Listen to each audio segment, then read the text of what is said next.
And I'm pretty excited because I just got done evaluating every single movie that came out in 2018, except for the ones that I haven't seen yet. And I created a complex matrix in my brain that I ran all of this data through to determine what the most excellent films of the year were. And in fact, I've compiled a top 5 best movies of 2018 list for you, along with 3 honorable mentions I'll cover first that just barely missed the cut. I know a lot of these, best this, best that, top this list, it feels like it's some kind of opinion thing where you would be allowed to disagree. But I just told you this is more of science because there's a matrix and a study. So...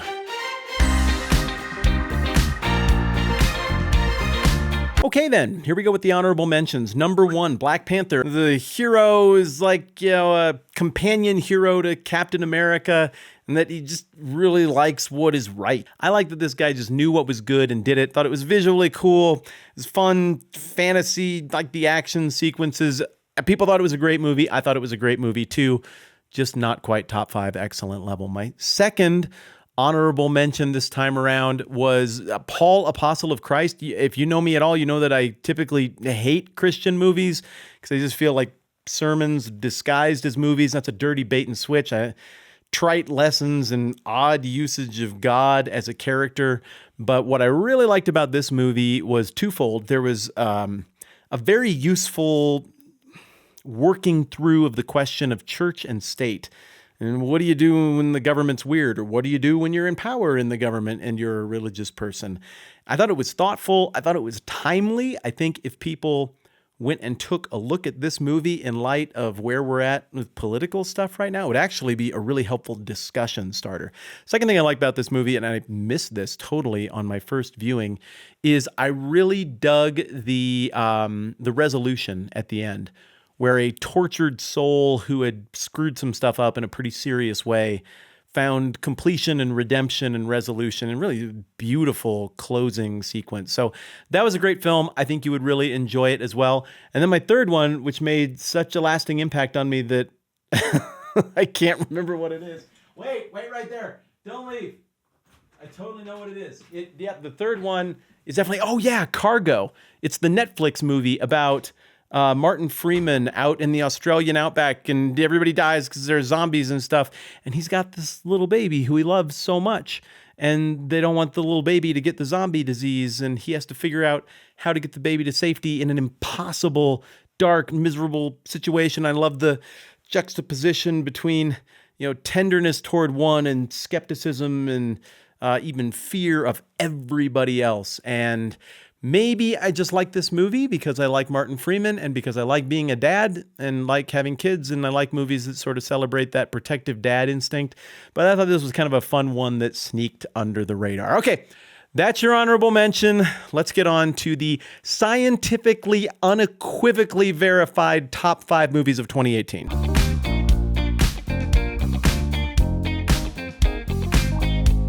Number 5 was A Quiet Place. And if you didn't see this thing in theaters, I don't know how to help you because the experience is not going to be the same at home. But the silence of the movie and the feel, you could hear other people's heartbeats in the theater.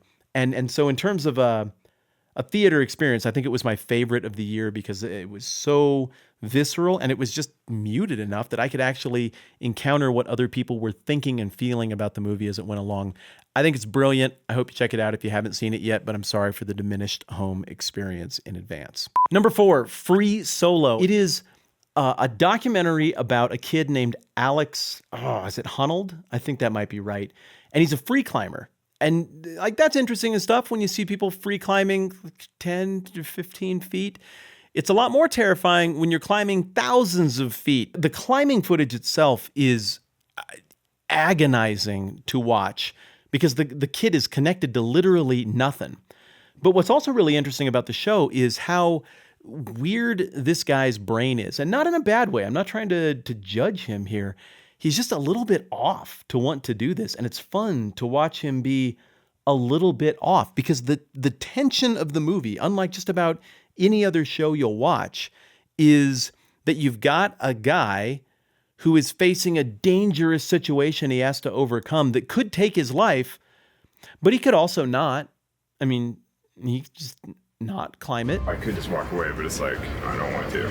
I found myself praying for the person climbing the mountain, even though the event had already happened, because I was so helpless to deal with this thing that was real. And my hands, and you know what? It's happening right now. Again, just talking about it. My hands started sweating through the whole climbing sequences. It's unlike any movie experience you've ever had, and you will feel stuff you've never felt while watching a show.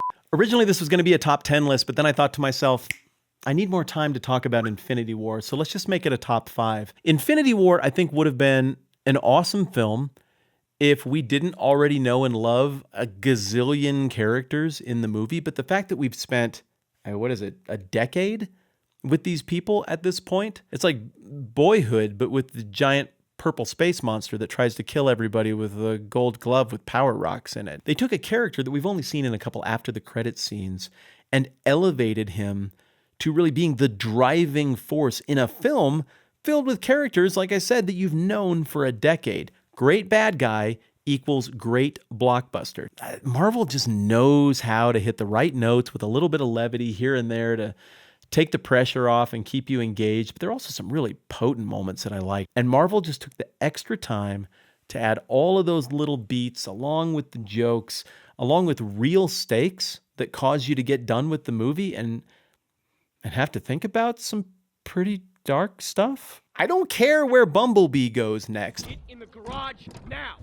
But I care where this story goes next. And for me, big budget, little budget, that is a mark of getting a film right.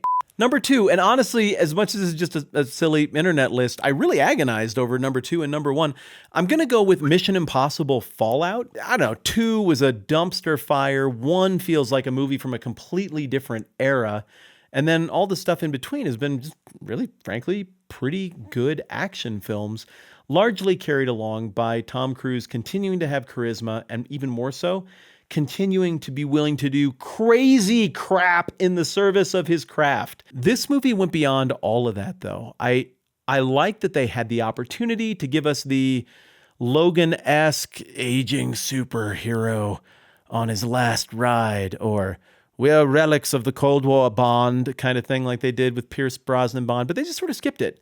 No, we can tell he's a little chubbier in the face, a little slower as he does his unbelievable fast run through European destinations. They just let that sit there. They were aware of it.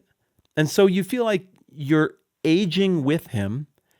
And without really, again, having to announce it, you feel like part of what he's overcoming is the beginnings of his own limitations as he gets himself into these ridiculous situations. Loved the fight sequences, loved the action, love the resolution, love the bad guy. Again, all of that makes sense. I think it's one of the best action movies I've seen in a really long time. I think you have to go back to Fury Road to think of one that did this well, and I loved that movie.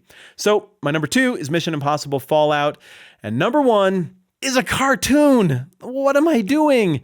But seriously, it was such a good cartoon. Into the Spider-Verse. Holy cow, this movie was good.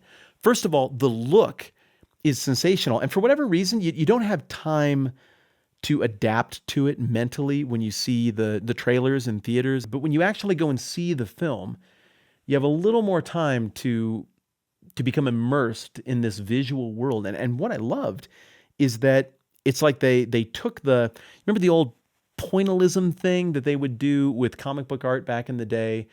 And they took that and they boiled it down to this microscopic little level where you still see shading and marking on skin and backgrounds with teeny tiny little dots. And so you feel nostalgia while you're watching, but you're not sure why, because it's, not set in the past. And then additionally, they give you just teeny tiny little automatopoeias, biffs and pows and stuff like that that are just thrown into the live action. It felt completely new. It felt fresh. It took me to a different world, and I had fun and was immersed. And I like that escapism in a film like this. But further, I really cared about the characters. I were half a dozen people who I cared about. On top of that, oh my goodness, if you see it for nothing else, the portrayal of the dad-son relationship is just wonderful. I love you, Miles. Yeah, I know, Dad. You gotta say I love you back. Dad, are you serious? I want to hear it. Dad, I love you. That's a copy. And it kind of stitches together the whole story. And so you've got this theme of thinking outside of your own dimension into these other dimensions of Spider-Man, but right there in your face in the dimension the story happens in is thinking outside your own generational dimension to understand those people in your life who you love the most and who you're the most invested in. And I found that thread of the story to be moving and effective. I found the action to be effective. The bad guy, he was fine, interesting enough. This was not a perfect movie, but it was the most effective film I saw this year at knitting together plot and emotion and creativity and visual styling to give me something new. So that's my list. I'd be really interested in hearing yours. I'd also be really interested in having you tell me why I'm insane. You are welcome to be absolutely ruthless on that because it's just movies, so we can totally fight with each other about that on the internet and it doesn't get weird. Thanks for being a part of this and letting me share what I liked about movies this year and also what I didn't like about movies this year. I'm Matt. We'll see you soon.